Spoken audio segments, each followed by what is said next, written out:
How's everybody doing this morning? Can you guys hear me okay? There we go. All right, awesome. So once this comes up here, I'm Bryant Garvin.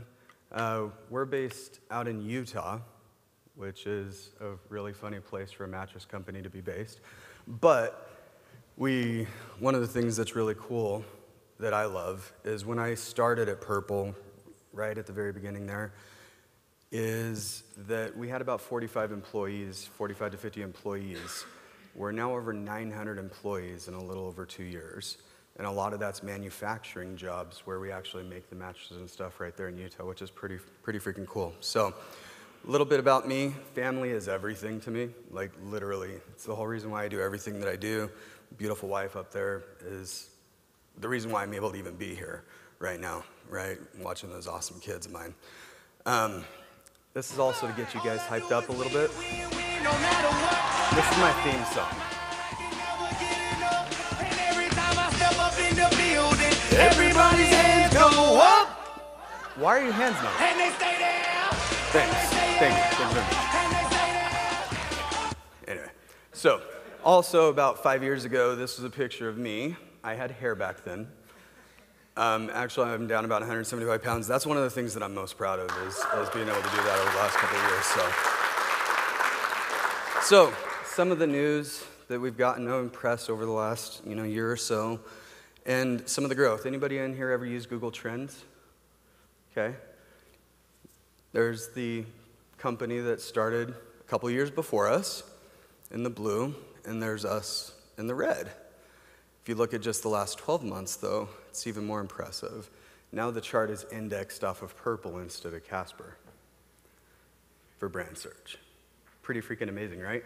What's even more impressive about this is until we went through the merger that took us public in February, we had no outside investment. That growth had to be funded by what we were doing. So we're a video-first company, and to get into that, I wasn't in the room when this happened, I'll just say that. Otherwise, I probably would have been the parent and told them not to do this. But they wanted to play with the hyperelastic polymer. That's a piece of the mattress that they decided to see how far it would stretch out.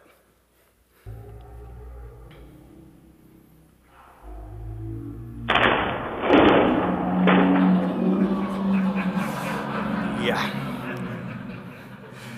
Not good. It's just not good, right? So, going on to this slide, this is actually it in fast motion with the sound, which is even better.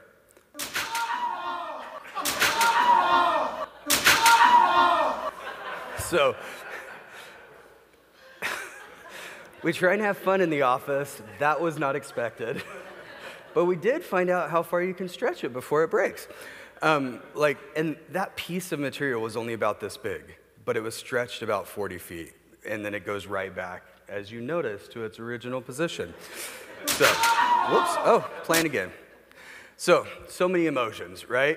Video drives emotion, and that's the reason why we have focused so heavily on video, because emotion is what drives everything else, right? So I'm gonna take you guys a little bit behind the stage, give you a backstage pass. In the last 2 years, we have over 1 billion video views on our ads across YouTube and Facebook. Those are ads, people, that they are choosing to watch. Every day, about 6 years of our content is consumed, where users are literally choosing to spend 35,000 hours a day watching our videos on YouTube. To put that in perspective, that's basically all 900 people at Purple working a 40-hour work week in a single day. It's a lot of freaking video, right? And they're choosing to do this. So you've got to create really good content. I just like GIFs. GIFs are fun. So we tell stories with emotion, and we add in education, right? We call it infotainment or edutainment because that emotion is what happens, right? Stories remember 22 times more than facts. According to Stanford, I guess they're somebody that knows what they're talking about. One of our writers internally actually said that we're hardwired to pay attention to stories, right? Well, until the robots take over the world. But instead of, he's awesome at what he does, but even more importantly, Gerald Zaltman, a Harvard business professor, said that basically 95% of our purchase decisions are made unconsciously. We've decided to purchase something or interact with a brand or do those things before we ever logically even understand the emotion or justify the situation. So on mobile, for Facebook as an example, and that's changed things, and the reason why I'm sharing this is because it's going to give you guys a little bit of a glimpse into what you have to do to really create video that works.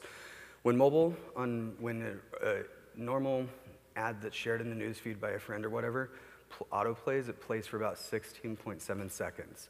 An ad, on the other hand, plays for about 5.7 seconds on average. 5.7 seconds. That means 1, 2, 3, 4, 5, done. How many of you would have gotten your brand message across in that period of time? Okay? And that's by the time they're done.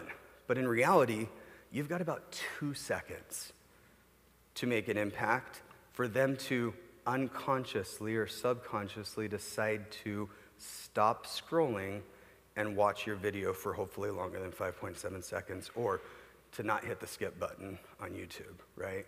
On YouTube, they've already decided 2 seconds in whether they're gonna hit the skip button in 5 seconds, okay? So, we test everything. I just love chemistry and fire, so that's why I threw this GIF in there. But the intro is the most important part. And I'm gonna show 3 different videos of the intros that we did. Did you know that the wrong mattress protector can ruin the feel of your mattress? Hi, I'm a mom. One of the hardest jobs out there. Okay, so we test multiple intros. We actually have to plan for it, record it ahead of time, and then we test them to see which ones get the best engagements. Some of them are off the wall. Did you know Bigfoot pee smells like lilacs and freshly picked daisies? My kid's mattress smells great, but the urine stains avoided my warranty. Hi, I'm a mom. One of the hardest jobs out there. Okay, so each of them is just that intro portion, and we never know which one's gonna work, so we test multiple of them to see. Did you know that a stain on your mattress can void your warranty? Hi, I'm a mom. One of the hardest jobs out there. I'm gonna let this go a little bit longer. This is just Junior. Because I love Junior. He's one of my favorite characters Junior's that a we sweetheart, developed. And it may but be he can just wreak because havoc he on our reminds me of my own mattresses. children at home. Yeah, that's my 5-year-old when I tell her no more YouTube. But out of those 3, I want you guys to raise your hand with which of those 3 do you think actually got the best view rates, the best engagement, okay? So if you think it was number 1, just put a 1 up, 2, or 3. Gotta actually do it, guys, come on. Okay, so 3, a bunch of 3s, a couple of 2s, okay? It was actually 1. Did you know that the wrong mattress protector can ruin the feel of your mattress? Really, really basic question, right? There's nothing super cool about that other than it's a freaking Sasquatch saying it, right? Which grabs your attention. But the question, and a lot of the reason why a lot of our intros start with questions is because when I ask a question or somebody asks you a question, you subconsciously already are trying to answer that question. And once that engages your brain, you're more likely to actually engage further, okay? So, what's a Goldilocks. super easy way to tell that your bed is awful? We tested this one, right? The raw egg test. This is what Let me launched prove us. it. Now, with the test that I'm going to show you here, there's one difference between this video and the next one, okay? I love the bass in this room. It's amazing. That's awesome. Man, if only I could have that on everybody's YouTube. So that's one. We changed it just slightly. And I want to see if you guys can notice the difference between the 2 videos and why we did it. What's a super easy way to tell that your bed is awful? The raw egg test. Let me prove it.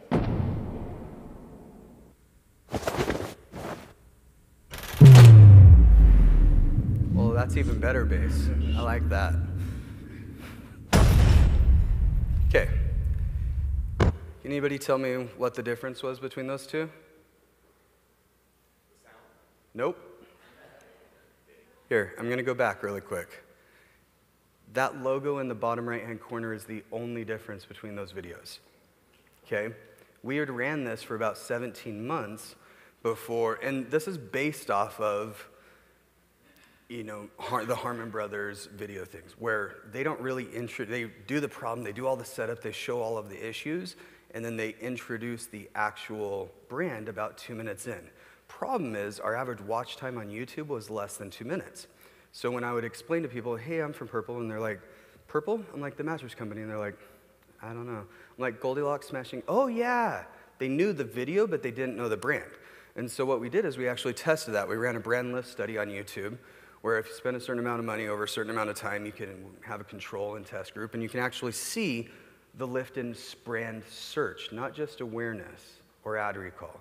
We had almost a 30x increase in brand search off of adding that logo. That's all we did, right? What's even better, though, is if somebody chose to skip the video, we had almost a 600% increase in brand search. That means they didn't even watch a full 30 seconds of the video. They hit the skip button, and they still went and searched 600% more than people that didn't watch the video. Just adding a simple logo, right? So even our best videos that have created millions of dollars, we're constantly trying to test them and change things up. So I'm gonna go into YouTube a little bit. Yesterday, there were a couple of naysayers on YouTube. You're wrong.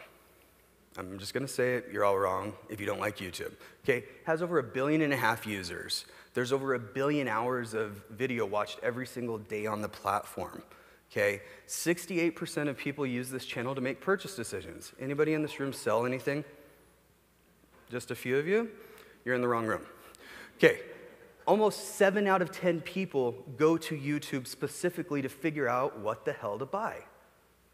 If you're not there, when they're trying to figure that out, you're not in the right place, okay? 80% of 18 to 49-year-olds, the elusive demographic we're all trying to get, they're on freaking YouTube every single month, okay? The awesome thing is only 9% of businesses are actually really running YouTube advertising. What that means is that delta there, that 80%, that 70% versus 9%, that's smell opportunity, right? Bacon I smell. Yes, I do Yoda impersonations on the side. So, and my favorite part about YouTube is you only pay after they've watched 30 seconds of your video if it's longer than 30 seconds, or a completed view if it's less than 30 seconds. So that first 5 seconds, if they choose to skip the ad, is completely free. Any of you buy media anywhere else that they will give you 5 seconds of branding for free? And you can target really well on it too, right? Like, it's freaking amazing. This one's a little slower than I wanted, but he's awesome. I miss that dude. Okay, it's got amazing targeting, right? This is one of the opportunities that's available through YouTube, life events. When somebody's graduating college, when somebody's getting married or recently engaged, when somebody's moving or recently moved. A lot of life events based off of the amazing interest, the intent that Google has around search, right? Google knows when you're gonna move because you go in there and say, hey, Google, I need to find a mover, or hey, Google, where's a real estate agent, or go to Zillow, or whatever it is, right? They know that data there. And so we're one of the first advertisers to run a test on this. And if you notice, we got 153% lift in, people searching for Purple mattress, which wasn't a search term before we came around, for people that were in moving, and 175% in engaged or recently married, okay? Now, for us, that's actually not that impressive, right? I just showed you one that was targeted broadly that I got a 600% lift off of skipped views. So it's great lift. Just because it doesn't work for us as well as some of the other things I do doesn't mean it's not something you shouldn't test, and it's probably something I will test again as they've continued to iterate there, okay? Custom intent audiences.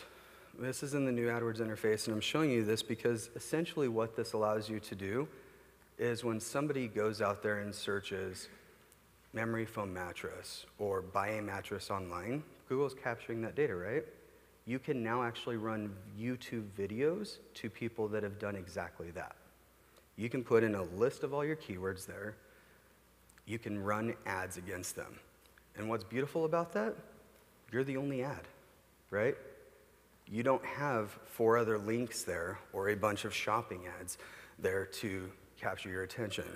So that one had an amazing lift for us, right? The ROAS was performing better than all of our non-brand search campaigns, 37% lower cost per visit, right? And over almost 340% lift in brand search. So this has been one of our key audiences or targeting tactics that we use. We're constantly testing different things, okay? All of our videos aren't expensive, right? Somebody asked me earlier how the mattress comes. Well, this is how it comes, and this is what it looks like about 15 seconds later. It's hyperlapse. But this was a customer video that we saw. I run this video to non-brand, custom intent audiences, people that are in market as a first touch point. It performs better than some of my high production value videos. All we did was added a logo and music. Cost on that? Right? You don't always have to go for the big production value. That authenticity that comes from that is just as valuable. See if I can get this to go.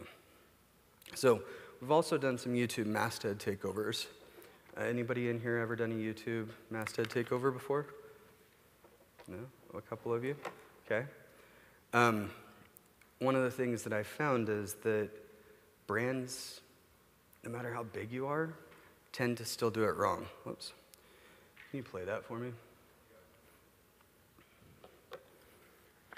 Super easy way to tell that your bed is awful. The raw egg test. Let me prove it. So this was the very first one we ever did, last August. Ah, the bass in this room. I love it. I think I'm gonna say that every time. Okay, so if you'll notice, our video is not the entire piece of the real estate that's available there. And in a second, you'll see why, because if the video was not cut to do it accurately, you don't get what's going on. Hi, gecko without your head. When I saw this, I'm like, who the hell was the agency or the person internally that thought that that was cool?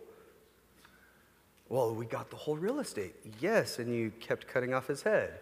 That's weird, okay? So sometimes just making sure that you're adapting the content for the purpose that it was created for, right? These aren't cheap. As anybody knows who's bought them, right? But they're reaching 50, 55 million unique people in a single day in the US, 300 million impressions. Yeah, they got some brand impressions, but how much more impactful would it have been if you didn't see the freaking gecko's head cut off, right? Okay? If you guys are still thinking it over on YouTube on whether you should be there, I really hope that you've changed your mind in just the last little bit, okay? So, we've also been testing TV, cinema, other stuff like that. So, yeah, can you play that really quick? With so many mattresses out there, how do you know which one is really the best? Oh, the bass. Just look at how the purple smart comfort grid made from a super comfy yet ultra. With so many mattresses that's the start of our one there. Notice that we actually used a unique URL, which really doesn't track that much, to be completely honest. Gives a little bit of directional data, but that's about it, right? This is our cinema one. Can you play that for me? I sure love watching people watching movies. But I'm not here to tell you to turn your cell phones. I'm here to prove that Purple Mattress blows memory foam so we out of the recut bedroom. something. This is the same basic video that was the TV commercial. And it's also the same basic video for our, what we call our Mattress 2.0 video internally, which was our second big brand video around our new mattresses. And so sometimes just doing that little bit of a change makes it more personalized, right, to the experience. I sure love watching. Again, we tested the URLs there. And I'm sure everybody in the room is wondering, how are you tracking all this, dude? The truth is that it's really, really freaking hard to track. And that's okay. There's other things that you can use. We don't look at stuff on this ad, this audience drove this conversion, because on average, we have over 28 touch points before somebody decides to purchase. It's a lot of freaking touch points to try and track, and if you hadn't noticed, there's not a single freaking platform out there that'll allow me to track both Facebook and Google. Those guys don't like to work together for some reason. So one of the things that we've done is in search, you can actually retarget people that have watched your videos, been to your site, done stuff like that. So I decided to layer that into my targeting. The non-RLSA audience are people that have never been to my website in the last like 90 days. That accounts for about 80 to 85% of all of my impressions and all of my clicks. Again, purple mattress was not a search term before we pushed it. Okay? It's not something people randomly search for. How are they deciding to go search for my brand, right? Because of all of that top of funnel video, that stuff that we're doing there. If you look at layering YouTube impressions and brand impressions, and YouTube's in blue, brand's in orange, those look really, really similar. It's amazing, right? And you can tell, though, that there's a little bit of a lag as well. Our biggest week was our biggest one there on brand, but then there was a lag effect where it actually outpaced what we were doing there. So you've got to look at things a little bit longer. You can actually create a separate AdWords account with a separate conversion pixel if you're tracking conversions, because one of the things that AdWords does not do is do cross-channel attribution internally. You cannot see if somebody watched a video and then went and searched on your brand terms. If they're in the same account using the same conversion pixels, you're actually going to look like your brand video did nothing, okay? So directional trends, that's really what we look at, is like, does this audience in this video perform better than this audience in this video? And it's not that I'm tracking every single conversion that's coming through, but I understand that there's a multiplier effect. If I'm getting a 1 to 2 ROAS directly tracked in YouTube, it's realistically over a 30, 45, 60-day period, more like a 4 ROAS. So you've got to look at things directionally and look at things on the macro level. No, not that macro level. Anybody in here that's into low-carb dieting would totally get this. So a couple of you giggled, and I like that. But really looking at dollars out versus dollars in. And remember, we started with video. That's what drove everything in the very beginning. And it had to be profitable. So when we first started running video, we tracked a certain number of conversions, but sales was more than that. And so we knew that there was that lift there. But we track when we add new channels, when we test new things, we're looking at our total dollars out versus our total dollars in. And sometimes that's the best you can get. And then using the walled gardens to actually directionally decide where to optimize within the platforms that you've got available to you. So to wrap things up, it's my little Lady Liberty when she was a little baby. She's so cute. Everybody in this room as a brand has an emotional bank account with your customers, okay? And every hard transaction, every hard offer, hard sell, where you're not entertaining getting them to like your brand, is taking away from your emotional bank account, okay? So remember, test everything. Like, we test video the way most people test search or display or other things like that, and the actual creative. And there's a lot of opportunity there for you if you do that. So anyways, I'm really hard to find, and you guys have been awesome. Let's get some questions for Bryant. Yep.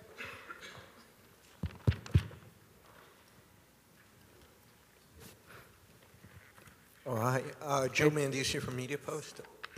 So you have some great success metrics, but I was wondering, do you do anything else in terms of neuro or biometric testing to see what's working and what's not, particularly on things like logo placements? No, none of that. No, okay. honestly, we don't. We're really a startup. I mean, we're 2.5 years in, right? And so my neuro testing is putting it out there to broad audiences and seeing which ones resonate the best. Those intros tell me which ones engage the best. Now, sometimes what engages the best doesn't necessarily sell the best. And so there is a balance between those two. And our latest video, the one that actually performed the best for our view rates, wasn't the best performer from a ROAS perspective. And so what we went back in is we actually recut it so that we took some of the intro from the first one, combined it with the intro from the second one, so that we had the engagement and the selling there, right? So there's definitely, that's how I'm actually using purchases and people actually watching the videos in a live environment to decide what's working, not panels. Brian, are you using sequencing at all? Yeah, we do some sequencing. Do you have a sense of how people are discovering the brand or top of funnel towards and different creative as you get a sense that they're moving down the funnel? So some of our sequencing that we do is really basic, right? Just moving them from one video to the next. What I do a lot is actually run a lot of my same different videos, like the Sasquatch video, which is selling a mattress protector. I'll actually run that to non-brand keywords, people that are in market, and it sells mattresses, just because it engages with the brand. It got them to engage enough to like the brand, to care, to figure out what the hell this Sasquatch is doing selling mattress protectors, right? And so we test everything that way. Sequencing, one of the things that I haven't got to do a lot of, which we're still working on, even though we're a video-first company, takes a lot of energy and effort. We've got a team of about 20 creatives and video team that do all of this, but we haven't got to really do a lot of like bumper sequencing yet on YouTube, which is one of the next things that I really want to test out. Yeah, hey, Joe Fold with the Campaign Workshop. So do you serve like similar versions of the video on your own site to like own the keywords? And can you talk about sort of the sort of rented land aspect of YouTube versus having similar videos on your own site, and how you like try and not give up that searchability with YouTube versus your own site? So we're probably a little bit different than most, is we care most about the results, not controlling the experience necessarily. So YouTube, algorithmically on Google, is going to rank higher than a video that I was trying to put on my site. We actually take most of our YouTube videos and embed them. Once we figured out which one's working the best, we push that one public. That's the one that everybody sees on our YouTube channel when we've ran them before as unlisted or a dark post on Facebook, right? That's the one we push public. It's also the one that we embed on our site. And once somebody actually comes to our site, their likelihood of purchasing is like 3x. If they watch a video on our site and choose to do that, it's 6x. So I don't know if that answered your question. One of the reasons I came to Purple initially is because you seem to be owning my YouTube experience, almost to a fault. So I wanted to ask you first about frequency capping, but also I noticed that of late you're not owning my experience. And in fact, there's a direct competitor that has been sort of seems to have been following your own playbook in penetrating. I'm curious about frequency capping, but also how you're going to handle, or how you're rethinking things with this new competitor. So the biggest thing that's, people can try and copy our creative, they can try and copy our targeting, but they can't copy our product. It literally is a unique product that our founders invented, the purple, that goes on top of the mattress. So that differentiator there, we're not really as concerned with other competitors. Yeah, it pisses us off a little bit, right? I mean, we've put in a lot of time and energy and effort to it, but honestly, we're just worried about the consumer and making that experience the best one possible for them. If you notice, we don't really rag on any specific brands. We try and stay positive, even when we're comparing against inferior technology. And as far as frequency caps and stuff go, I do have frequency caps in place. If you've been retargeted by my YouTube ads, I actually have several of them in there set up in ad groups, and it's a frequency cap of 1 per week as an example, and I've got like 10 or 15 different videos in there. A lot of the targeting that I do is already going to frequency cap. I'm not hitting 100% of all of my audiences that I can reach with, you know, a multiple frequency there. So, yeah. We have time for one last one back here. Hi, Kendall Shantz from Modus Direct. I'm curious how you use your digital creative results to transition to linear television. Like, what is the best metric for like a win in digital to translate to television? And do you do any creative testing and attempt to measure it with linear television? So with our, with our digital to TV, right, a lot of the stuff that you guys are saying, I'm like advanced TV, this, that, it sounds like a foreign language to me because I come from a completely different background. So we took what we had. The first creative we ran was a 30-second clip of the Goldilocks video. it did okay, right? The next one we ran was the Mattress 2.0, a version of that, and we tested multiple different intros there on TV as well, and then measured some of the lift there directionally, right, to people going to the URL, doing things like that. Adding, I know it's not like good branding necessarily, but simply adding that URL through the whole entire video almost tripled the amount of people that went directly to that URL, so that we were able to track it better that way, right? So, and again, it's just directional, but having it sit there, even, you guys didn't even notice the logo on the Goldilocks one. It was big on the screen, right? You didn't even notice it, but subconsciously you did. And that's what matters. So we're still testing, we're still learning. We're only about 6 months in on TV. So there's a lot of stuff that we're doing. We really just made our first real shift in specific channels that we're running based on, you know, cost per visit metrics, different things like that in June. So we'll continue to test like everything else. Bryant, we have to wrap it. That was great. Thanks very much. Absolutely.